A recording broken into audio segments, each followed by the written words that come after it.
धाम ऋषि का आप लोगों ने नाम सुना होगा, जरूर ही सुना होगा।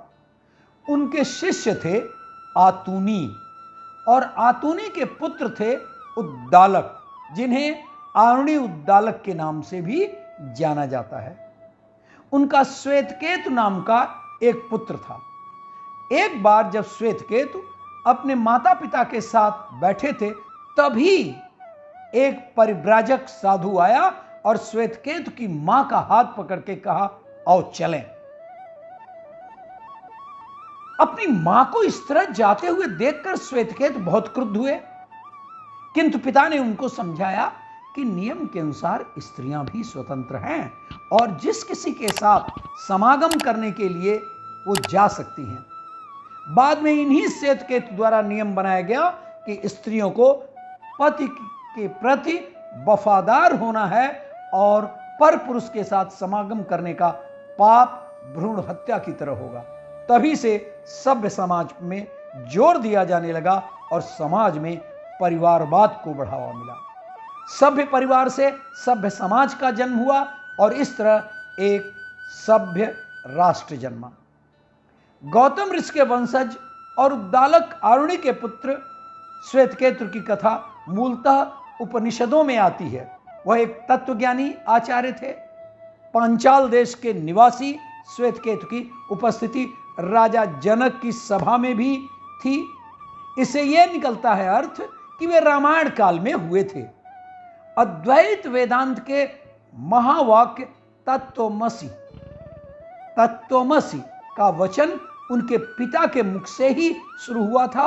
ऋषि अष्टावक्र के मामा थे श्वेतकेतु और इनका विवाह देवल ऋषि की कन्या सुवर्चला के साथ हुआ था। श्वेतकेतु ने ही समाज में यह नियम बनाया था कि पुरुषों के लिए एक पत्नी व्रत और महिलाओं के लिए एक पति व्रत का नियम आवश्यक है। इसे समाज में स्थापित कर स्त्री गमन पर रोक लगाई गई थी। ऋषि आरुणि उद्दालक का पुत्र श्वेतकेतु गुरुकुल से शिक्षा पूरी करके लौटा तो पिता ने पूछा, श्वेतकेतु अभी और विद्याभ्यास करने की इच्छा है या विवाह करोगे? श्वेतकेतु बड़े घमंड से बोला, एक बार राजा जनक की सभा को जीत लूं, उसके बाद जैसा आप कहेंगे वैसा ही करूंगा। पुत्र के ऐसे अहंकार युक्त वचन सुनकर उद्दालक को चिंता हो गई। श्वेतकेतु की मां ने उनका चिंतित चेहरा देखा तो उसका कारण पूछा। उद्दालक ने कहा, श्वेतकेतु को जीतने की लालसा ही बता रही है कि उसने वेदों का मर्म नहीं समझा। वह केवल शाब्दिक शिक्षाओं का बोझ ढोकर आया है और वह जब घर लौटे तो मेरे पास भेजना। श्वेतकेतु जब पिता के पास पहुंचे तो उन्होंने कहा, मुझे नहीं लगता कि तुमने वेदों का मर्म समझा है।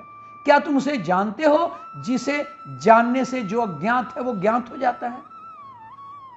श्वेतकेतु ने कहा कि आचार्य ने तो इसकी शिक्षा हमें नहीं दी। यह सुनकर उद्दालक श्वेतकेतु को घर से बाहर ले गए। कुछ मिट्टी उठाते हुए बोले, जिस तरह जब तुम मिट्टी को जान लेते हो तो मिट्टी के सभी बर्तनों को जान लेते हो, वह भी मिट्टी ही है। उसी प्रकार वह मूलभूत तत्व जिसको जान लेने से तुम सबको जान लेते हो। श्वेतकेतु ने कहा, लेकिन वह नहीं जानता। उद्दालक बोले, वह सर्वोच्च सत्य चेतना है और इसी के सहारे संसार ने जन्म लिया है। तुम वही हो। श्वेतकेतु ने बोला, लेकिन तात, एक चेतना से ही विविधता से भरे इस जगत की उत्पत्ति कैसे हो सकती है? उद्दालक ने बरगद के छोटे छोटे बीज दिखाकर कहा, इसी से यह विशाल बरगद उत्पन्न हुआ। उसी तरह शुद्ध चेतन तत्व जिसे तुम देख नहीं सकते, उससे ही यह पूरा जगत उत्पन्न हुआ है। उन्होंने लोटे में नमक घोलकर श्वेतकेतु से लोटे के ऊपर, बीच में और तल से जल पीने को कहा। हर जगह पानी नमकीन था। फिर उन्होंने कहा, जिस तरह दिखाई नहीं देते हुए भी जल की प्रत्येक बूंद में नमक है, उसी तरह दिखाई नहीं देते हुए भी सभी जगह वही चेतना है। वो मुझ में भी है और तुम में भी है। तो तत्त्वम असि, उद्दालक ने विभिन्न उदाहरण दे देकर तत्त्वम असि की 9 बार उद्घोषणा की, जब तक कि श्वेतकेतु ने इसके अर्थ को हृदयंगम नहीं कर लिया। तो छांदोग्य उपनिषद की यह कथा जानकारी व ज्ञान में अंतर स्पष्ट करती है कि ज्ञान वह है जो होने पर दुनिया में जानने को और कुछ शेष नहीं बचता।